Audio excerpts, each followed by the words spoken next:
قال ألم أقل لك إنك لن تستطيع معي صبرا قال إن سألتك عن شيء بعدها فلا تصاحبني قد بلغت من لدني عذرا فانطلقا حتى إذا أتيا أهل قرية استطعما أهلها فأبوا أن يضيفوهما فوجدا فيها جدارا يريد أن ينقض فأقامه قال لو شئت لاتخذت عليه أجرا قال هذا فراق بيني وبينك سأنبئك بتأويل ما لم تستطع عليه صبرا أما السفينة فكانت لمساكين يعملون في البحر فأردت أن أعيبها وكان وراءهم ملك يأخذ كل سفينة غصبا وأما الغلام فكان أبواه مؤمنين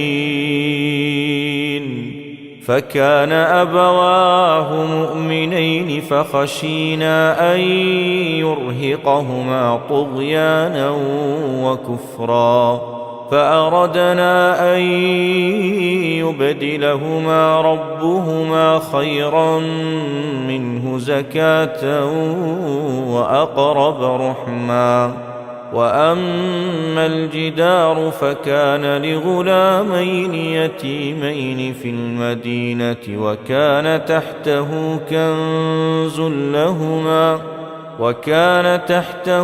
كنز لهما وكان أبوهما صالحا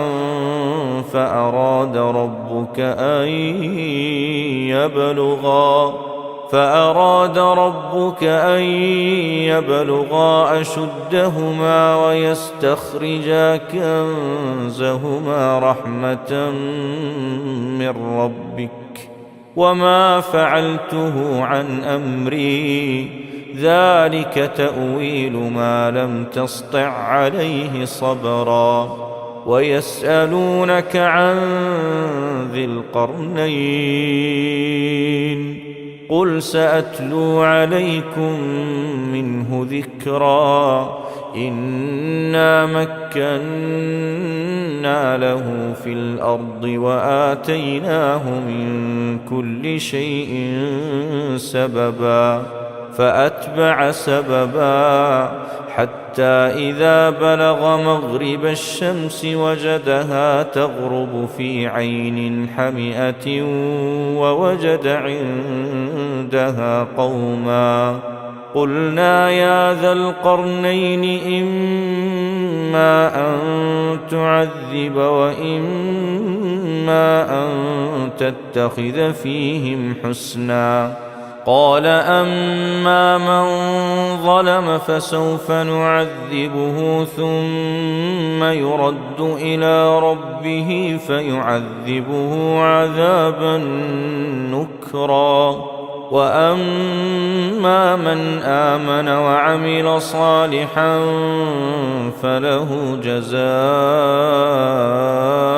الحسنى وسنقول له من أمرنا يسرا ثم أتبع سببا حتى إذا بلغ مطلع الشمس وجدها تطلع على قوم لم نجعل لهم من دونها سترا كذلك وقد أحطنا بما لديه خبرا ثم أتبع سببا حتى إذا بلغ بين السدين وجد من دونهما قوما لا يكادون يفقهون قولا قالوا يا ذا القرنين إن يأجوج ومأجوج مفسدون في الأرض فهل نجعل لك خرجا على أن تجعل بيننا وبينهم سدا قال ما مكني فيه ربي خير فأعينوني بقوة أجعل بينكم وبينهم ردما آتوني زبر الحديد حتى إذا ساوى بين الصدفين قال انفخوا حتى إذا جعله نارا قال آتوني أفرغ عليه قطرا فما استطاعوا أن يظهروه وما استطاعوا له نقبا قال هذا رحمة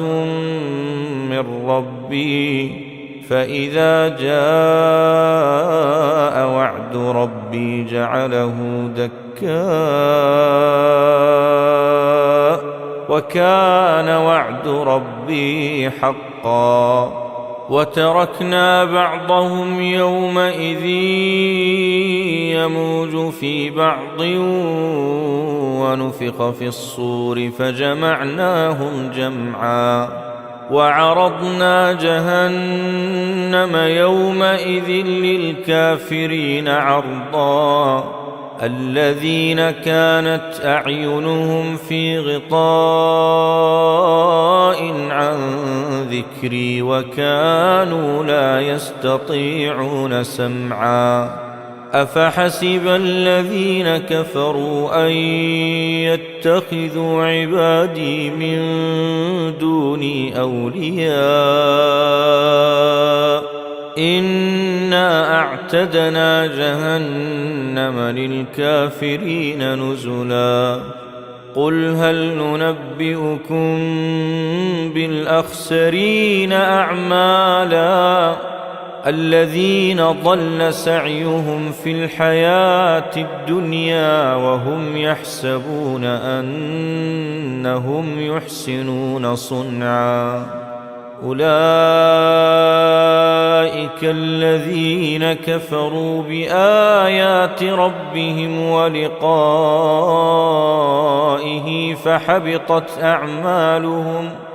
فحبطت أعمالهم فلا نقيم لهم يوم القيامة وزنا ذلك جزاؤهم جهنم بما كفروا واتخذوا آياتي ورسلي هزوا إن الذين آمنوا وعملوا الصالحات كانت لهم جنات الفردوس نزلا خالدين فيها لا يبغون عنها حولا قل لو كان البحر مدادا لكلمات ربي لنفد البحر قبل أن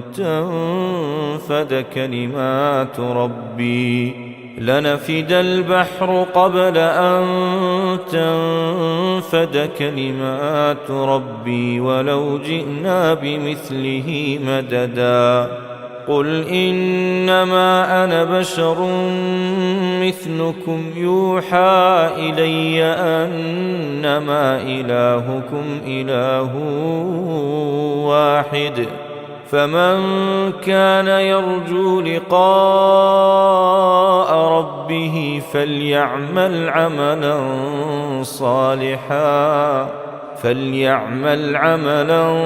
صالحا ولا يشرك بعبادة ربه أحدا. بسم الله الرحمن الرحيم. كافها يا عين صاد ذكر رحمة ربك عبده زكريا إذ نادى ربه نداء خفيا قال رب إني وهن العظم مني واشتعل الرأس شيبا ولم أكن بدعائك رب شقيا وإني خفت الموالي من ورائي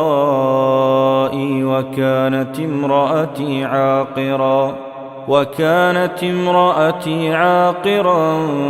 فهب لي من لدنك وليا يرثني ويرث من آل يعقوب واجعله رب رضيا يا زكريا إنا نبشرك بغلام اسمه يحيى لم نجعل له من قبل سميا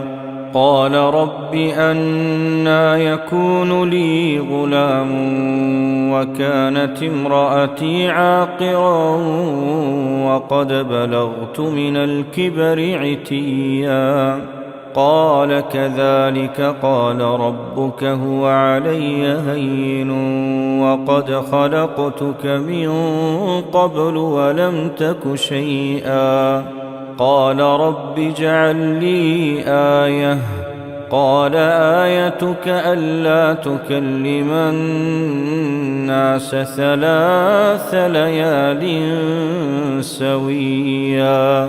فخرج على قومه من المحراب فأوحى إليهم أن سبحوا بكرة وعشيا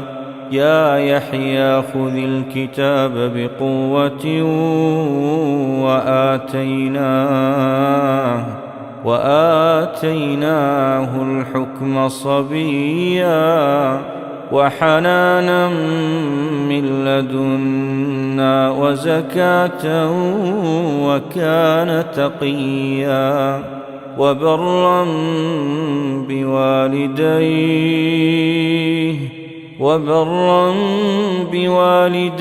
ولم يكن جبارا عصيا وسلام عليه يوم ولد ويوم يموت ويوم يبعث حيا واذكر في الكتاب مريم إذ انتبذت من أهلها مكانا شرقيا فاتخذت من دونهم حجابا فأرسلنا إليها روحنا فتمثل لها بشرا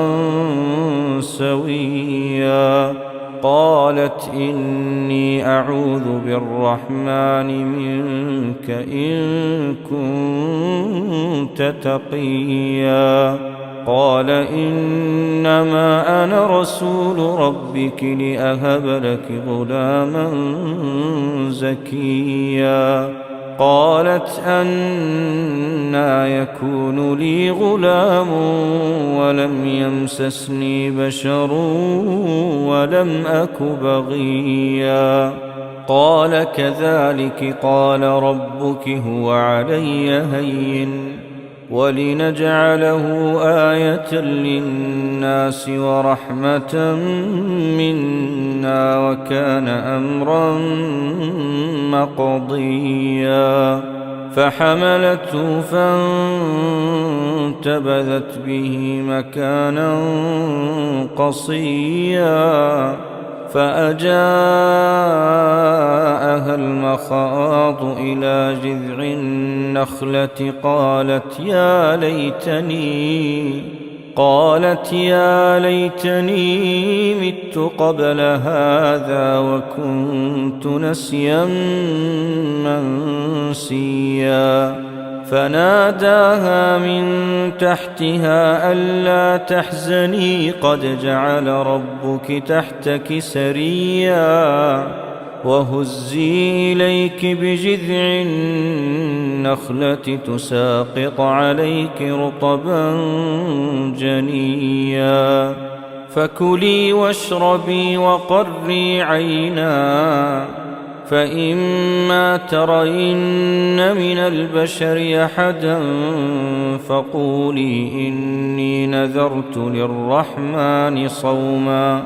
فقولي إني نذرت للرحمن صوما فلن أكلم اليوم إنسيا فأتت به قومها تحمله قالوا يا مريم لقد جئت شيئا فريا يا أخت هارون ما كان أبوك امرأ سوء وما كانت أمك بغيا فأشارت إليه قالوا كيف نكلم من كان في المهد صبيا قال إني عبد الله آتاني الكتاب وجعلني نبيا وجعلني مباركا أينما كنت وأوصاني بالصلاة والزكاة ما دمت حيا وبرا بوالدتي ولم يجعلني جبارا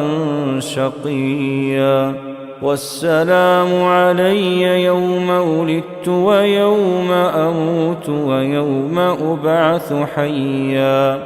ذلك عيسى بن مريم قول الحق الذي فيه يمترون ما كان لله أن يتخذ من ولد سبحانه إذا قضى أمرا فإنما يقول له كن فيكون وإن الله ربي وربكم فاعبدوه هذا صراط مستقيم فاختلف الأحزاب من بينهم فويل للذين كفروا من مشهد يوم عظيم أسمع بهم وأبصر يوم يأتوننا لكن الظالمون اليوم في ضلال مبين وأنذرهم يوم الحسرة إذ قضي الأمر وهم في غفلة وهم لا يؤمنون إنا نحن نرث الأرض ومن عليها وإلينا يرجعون واذكر في الكتاب إبراهيم إنه كان صديقا نبيا إذ قال لأبيه يا أبت لم تعبد ما لا يسمع ولا يبصر ولا يغني عنك شيئا يا أبت إني قد جاءني من العلم ما لم يأتك فاتبعني أهدك صراطا سويا يا أبت لا تعبد الشيطان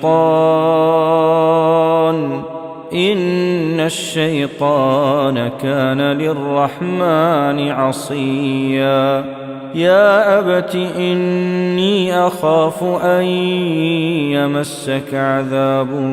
من الرحمن فتكون للشيطان وليا قال أراغب أنت عن آلهتي يا إبراهيم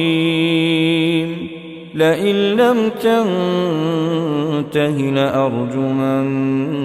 واهجرني مليا قال سلام عليك سأستغفر لك ربي إنه كان بي حفيا وأعتزلكم وما تدعون من دون الله وأدعو ربي عسى ألا أكون بدعاء ربي شقيا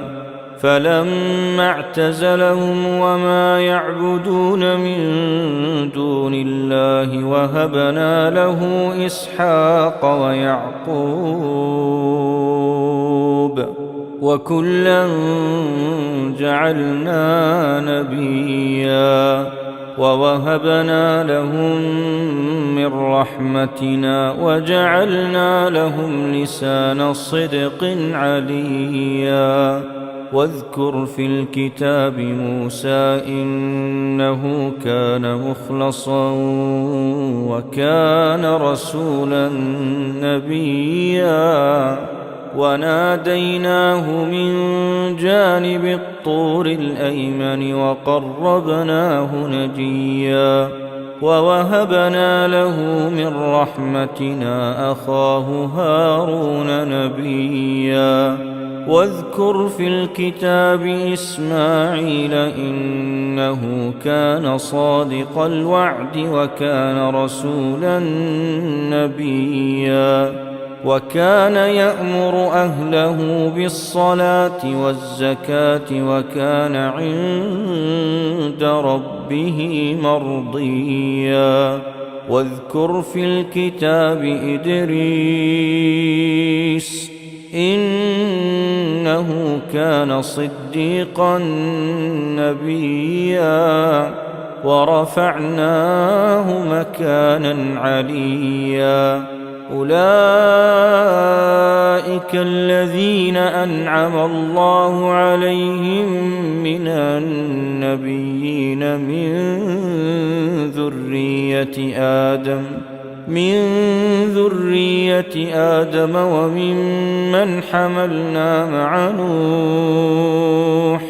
وممن حملنا مع نوح ومن ذرية إبراهيم وإسرائيل وممن هدينا واجتبينا إذا تتلى عليهم آيات الرحمن خروا سجدا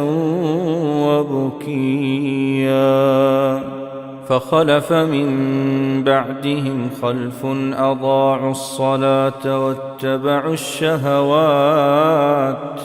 واتبعوا الشهوات فسوف يلقون غيا إلا من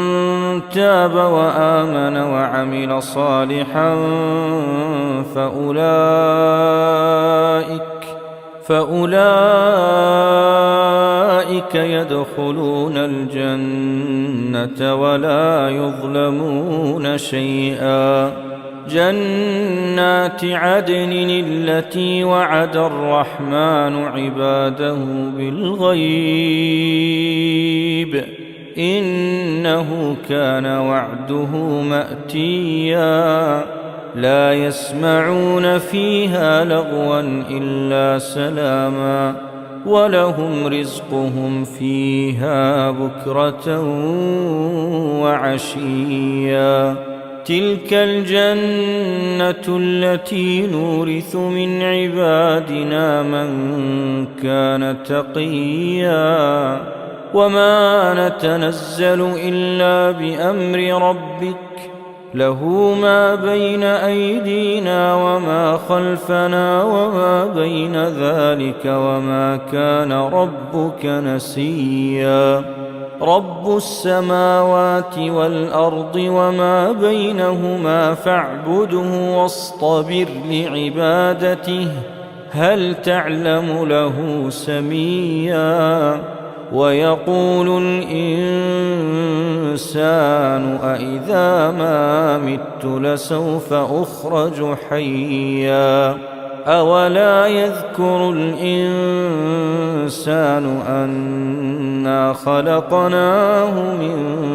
قبل ولم يك شيئا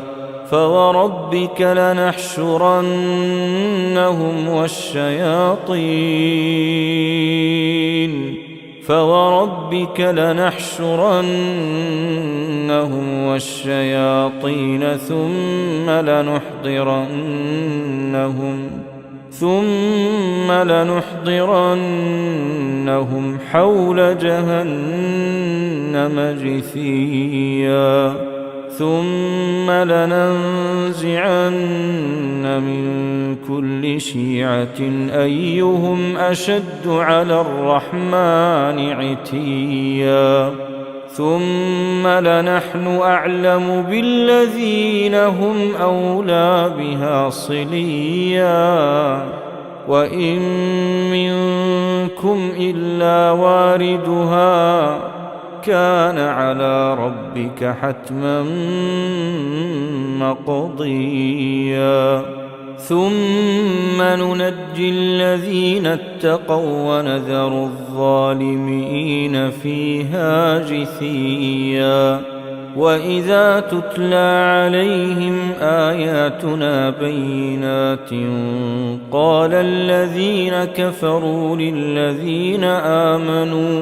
قال الذين كفروا للذين آمنوا أي الفريقين خير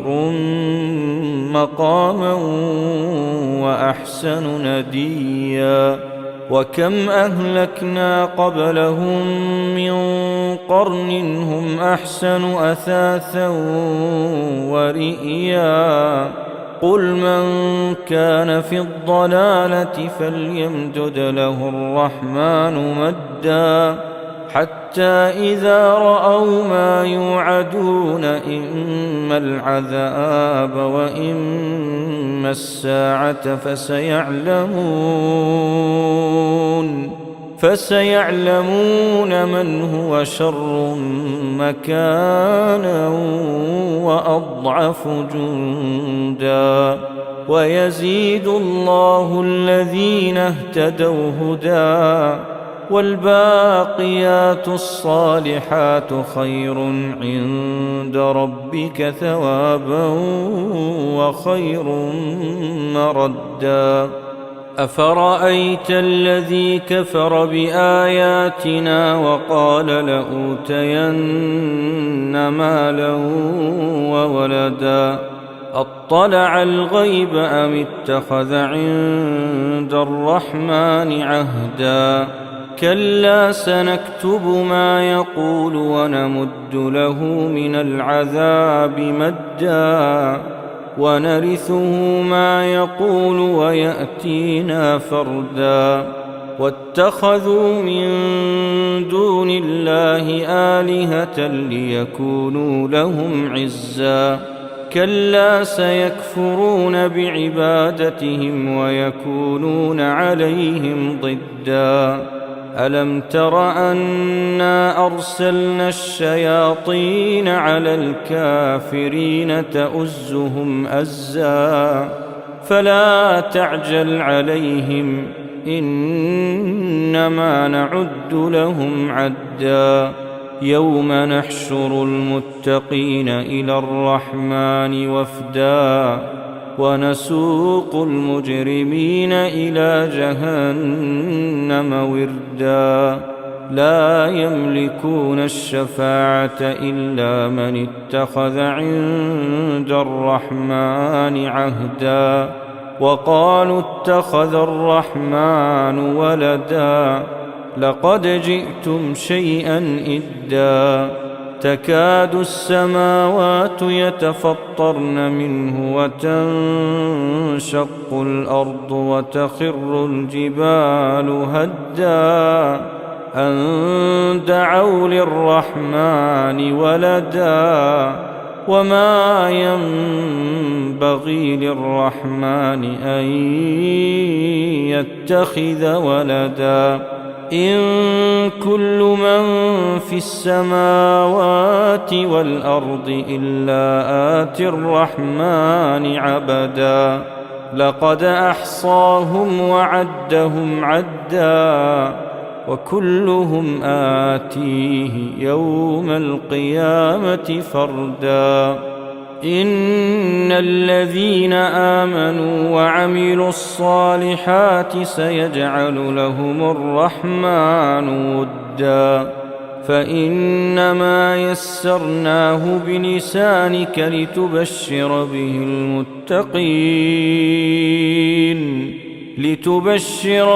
المتقين وتنذر به قوما لدا وكم أهلكنا قبلهم من قرن هل تحس منهم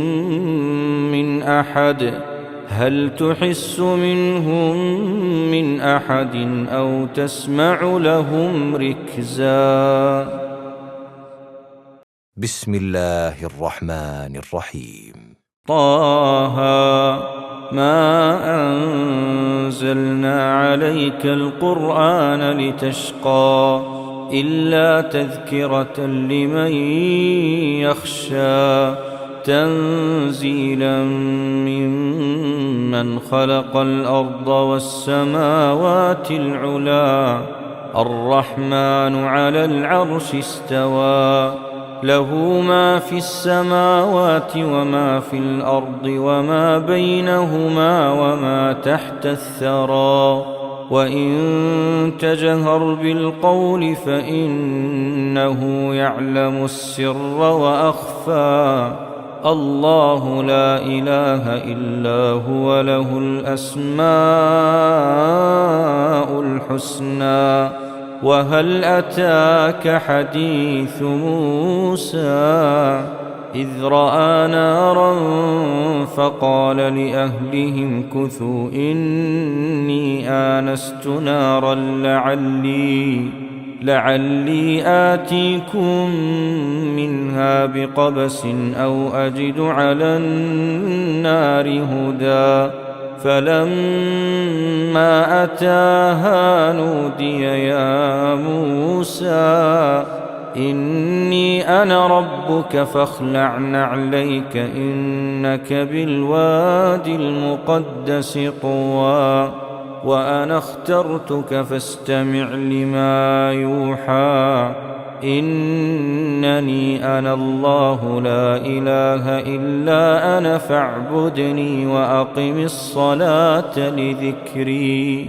إن الساعة آتية أكاد أخفيها لتجزى كل نفس بما تسعى فلا يصدنك عنها من لا يؤمن بها واتبع هواه فتردى وما تلك بيمينك يا موسى قال هي عصاي أتوكأ عليها وأهش بها على غنمي ولي فيها مآرب أخرى قال ألقها يا موسى فألقاها فإذا هي حية تسعى قال خذها ولا تخف سنعيدها سيرتها الأولى واضمم يدك إلى جناحك تخرج بيضاء من غير سوء آية أخرى لنريك من آياتنا الكبرى اذهب إلى فرعون إنه طغى قال رب اشرح لي صدري ويسر لي أمري واحلل عقدة من لساني يفقه قولي واجعل لي وزيرا من أهلي هارون أخي أشدد به أزري وأشركه في أمري كي نسبحك كثيرا ونذكرك كثيرا إنك كنت بنا بصيرا قال قد أوتيت سؤلك يا موسى ولقد مننا عليك مرة أخرى إذ أوحينا إلى أمك ما يوحى أن اقذفيه في التابوت فاقذفيه في اليم فليلقه اليم بالساحل يأخذه عدو لي وعدو له وألقيت عليك محبة مني ولتصنع على عيني إذ تمشي أختك فتقول هل أدلكم على من يكفله فرجعناك إلى أمك كي تقر عينها ولا تحزن وقتلت نفسا فنجيناك من الغم وفتناك فتونا فلبثت سنين في أهل مدين ثم جئت على قدري يا موسى واصطنعتك لنفسي اذهب أنت وأخوك بآياتي ولا تنيا في ذكري اذهبا إلى فرعون إنه طغى فقولا له قولا لينا لعله يتذكر أو يخشى قالا ربنا إننا نخاف أن يفرط علينا أو أن يطغى قال لا تخافا إنني معكما أسمع وأرى فأتياه فقولا إنا رسولا ربك فأرسل معنا بني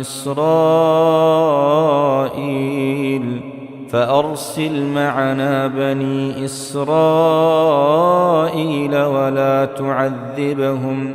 قد جئناك بآية من ربك والسلام على من اتبع الهدى إنا قد أوحي إلينا أن العذاب على من كذب وتولى قال فمن ربكما يا موسى قال ربنا الذي أعطى كل شيء خلقه ثم هدى قال فما بال القرون الأولى قال علمها عند ربي في كتاب لا يضل ربي ولا ينسى الذي جعل لكم الأرض مهدا وسلك لكم فيها سبلا وأنزل من السماء ماء فأخرجنا به أزواجا من نبات شتى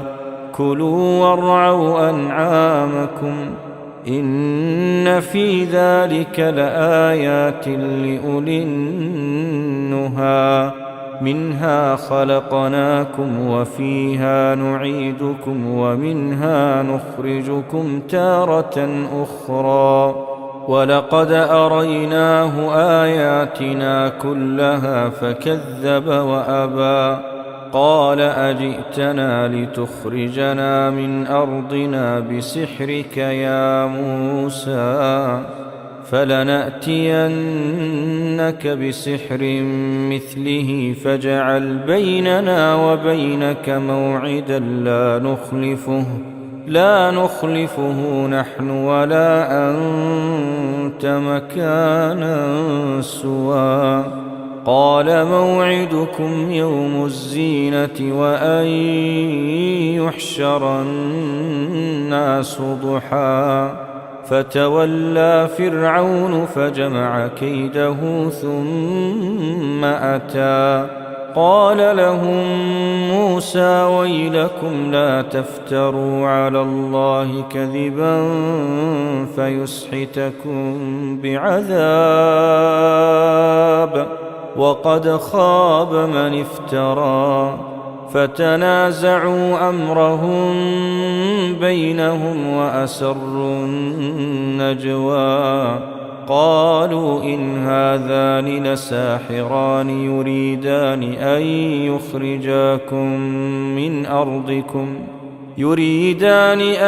يخرجاكم من أرضكم بسحرهما ويذهبا بطريقتكم المثلى فأجمعوا كيدكم ثم أتوا صفا وقد أفلح اليوم من استعلى. قالوا يا موسى إما أن تلقي وإما أن نكون أول من ألقى قال بل ألقوا فإذا حبالهم وعصيهم يخيل إليه من سحرهم أنها تسعى فأوجس في نفسه خيفة موسى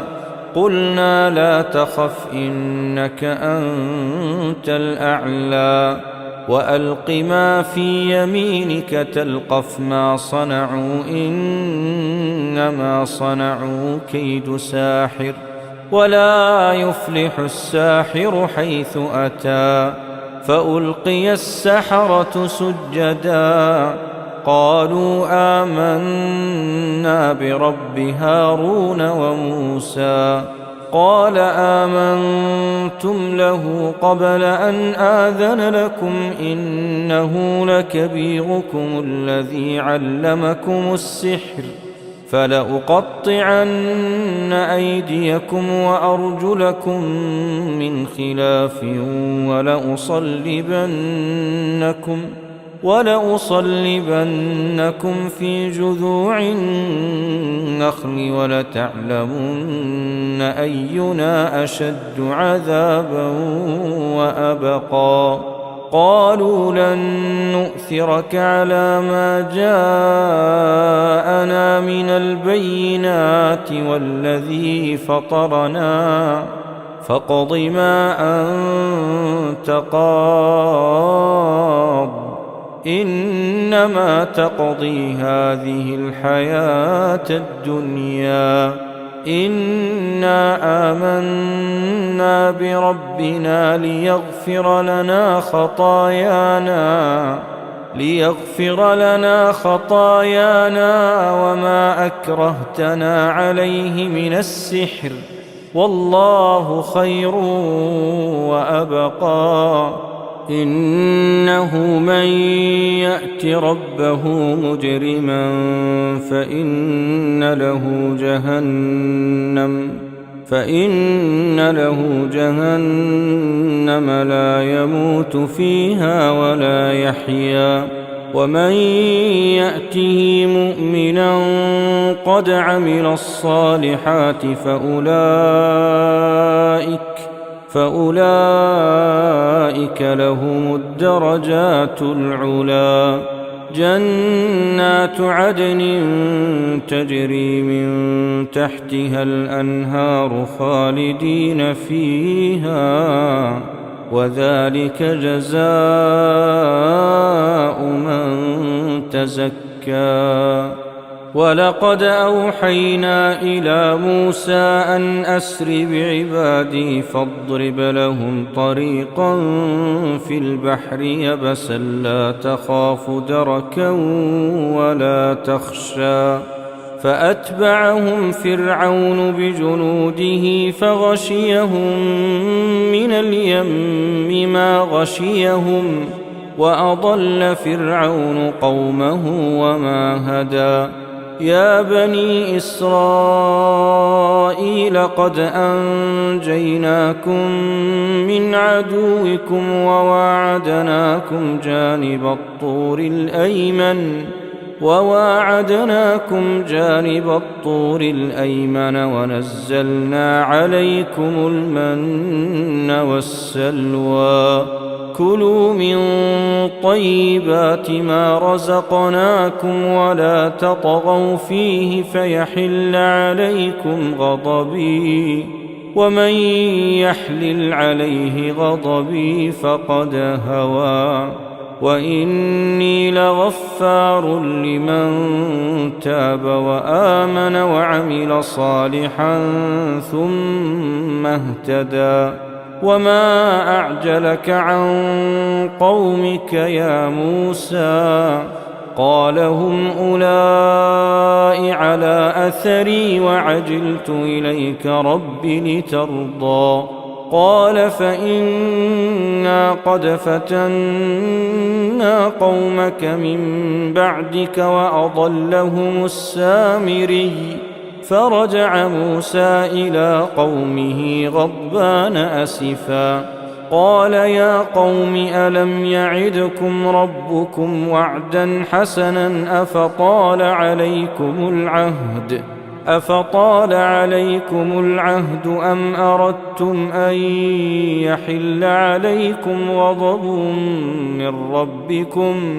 أم أردتم أن يحل عليكم غضب من ربكم فأخلفتم موعدي قالوا ما أخلفنا موعدك بملكنا ولكننا حملنا أوزارا من زينة القوم فقذفناها فكذلك ألقى السامري فأخرج لهم عجلا جسدا له خوار فقالوا هذا إلهكم وإله موسى فنسي أفلا يرون ألا يرجع إليهم قولا ولا يملك لهم ضرا ولا نفعا ولقد قال لهم هارون من قبل يا قوم إنما فتنتم به وإن ربكم الرحمن فاتبعوني وأطيعوا أمري قالوا لن نبرح عليه عاكفين حتى يرجع إلينا موسى قال يا هارون ما منعك إذ رأيتهم ضلوا ألا تتبعن أفعصيت أمري قال يا ابن أم لا تأخذ بلحيتي ولا برأسي إني خشيت أن تقول فرقت بين بني إسرائيل ولم ترقب قولي قال فما خطبك يا سامري قال بصرت بما لم يبصروا به فقبضت قبضة من أثر الرسول فنبذتها وكذلك سولت لي نفسي قال فاذهب فإن لك في الحياة أن تقول لا مساس وإن لك موعدا لن تخلفه وانظر إلى إلهك الذي ظلت عليه عاكفا لنحرقنه ثم لننسفنه في اليم نسفا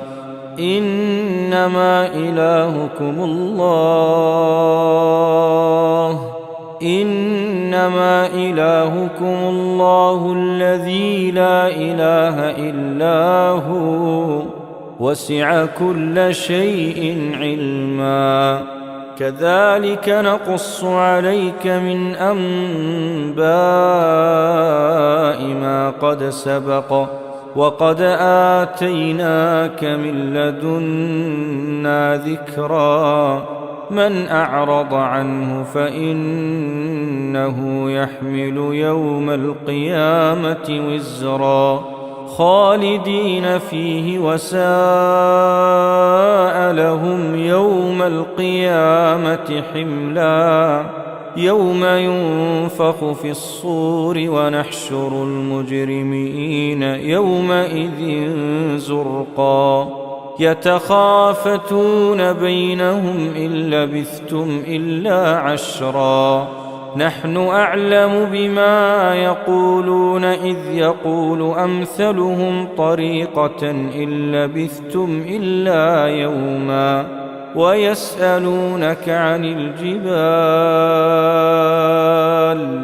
ويسألونك عن الجبال فقل ينسفها ربي نسفا فيذرها قاعا صفصفا لا ترى فيها عوجا ولا أمتا يومئذ يتبعون الداعي لا عوج له وخشعت الأصوات للرحمن فلا تسمع إلا همسا يومئذ لا تنفع الشفاعة إلا من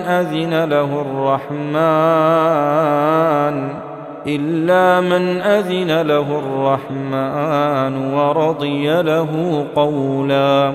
يعلم ما بين أيديهم وما خلفهم ولا يحيطون به علما وعنت الوجوه للحي القيوم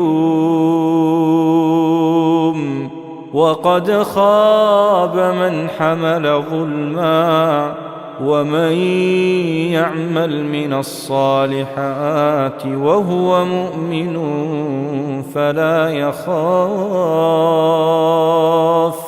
فلا يخاف ظلما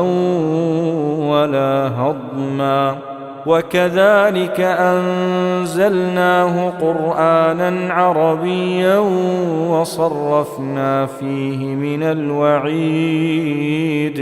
وصرفنا فيه من الوعيد لعلهم يتقون أو يحدث لهم ذكرا فتعالى الله الملك الحق ولا تعجل بالقرآن من قبل أن يقضى إليك وحيه وقل رب زدني علما ولقد عهدنا إلى آدم من قبل فنسي ولم نجد له عزما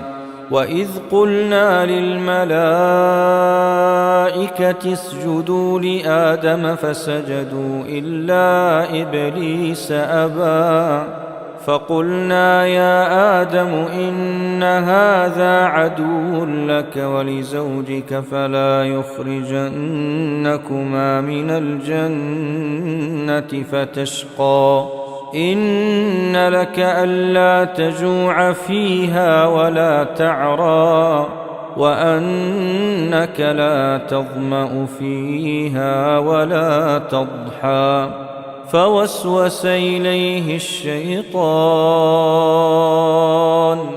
فوسوس إليه الشيطان قال يا آدم هل أدلك على شجرة الخلد وملك لا يبلى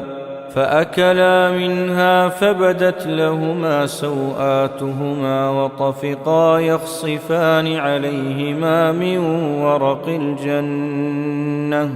وعصى آدم ربه فغوى ثم اجتباه ربه فتاب عليه وهدى قال اهبطا منها جميعا بعضكم لبعض عدو فإما يأتينكم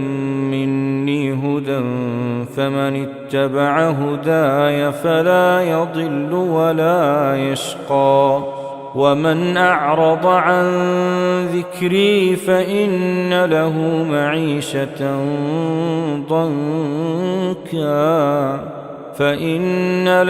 معيشة ضنكا ونحشره يوم القيامة أعمى قال رب لم حشرتني أعمى وقد كنت بصيرا قال كذلك أتتك آياتنا فنسيتها وكذلك اليوم تنسى وكذلك نجزي من أسرف ولم يؤمن بآيات ربه ولعذاب الآخرة أشد وأبقى أفلم يهد لهم كم أهلكنا قبلهم من القرون يمشون في مساكنهم إن في ذلك لآيات لأولي النهى ولولا كلمة سبقت من ربك لكان لزاما وأجل مسمى فاصبر على ما يقولون وسبح بحمد ربك قبل طلوع الشمس وقبل غروبها ومن آناء الليل فسبح وأطراف النهار لعلك ترضى ولا تمدن عينيك إلى ما متعنا به أزواجا منهم زهرة الحياة الدنيا لنفتنهم فيه ورزق ربك خير وأبقى وأمر أهلك بالصلاة واصطبر عليها لا نسألك رزقا نحن نرزقك والعاقبة للتقوى وقالوا لولا يأتينا بآية من ربه أولم تأتهم بينة ما في الصحف الأولى ولو أنا أهلكناهم بعذاب من قبله لقالوا ربنا لولا أرسلت إلينا رسولا فنتبع آياتك من قبل أن نذل ونخزى قل كل متربص فتربصوا فستعلمون من أصحاب الصراط السوي ومن اهتدى.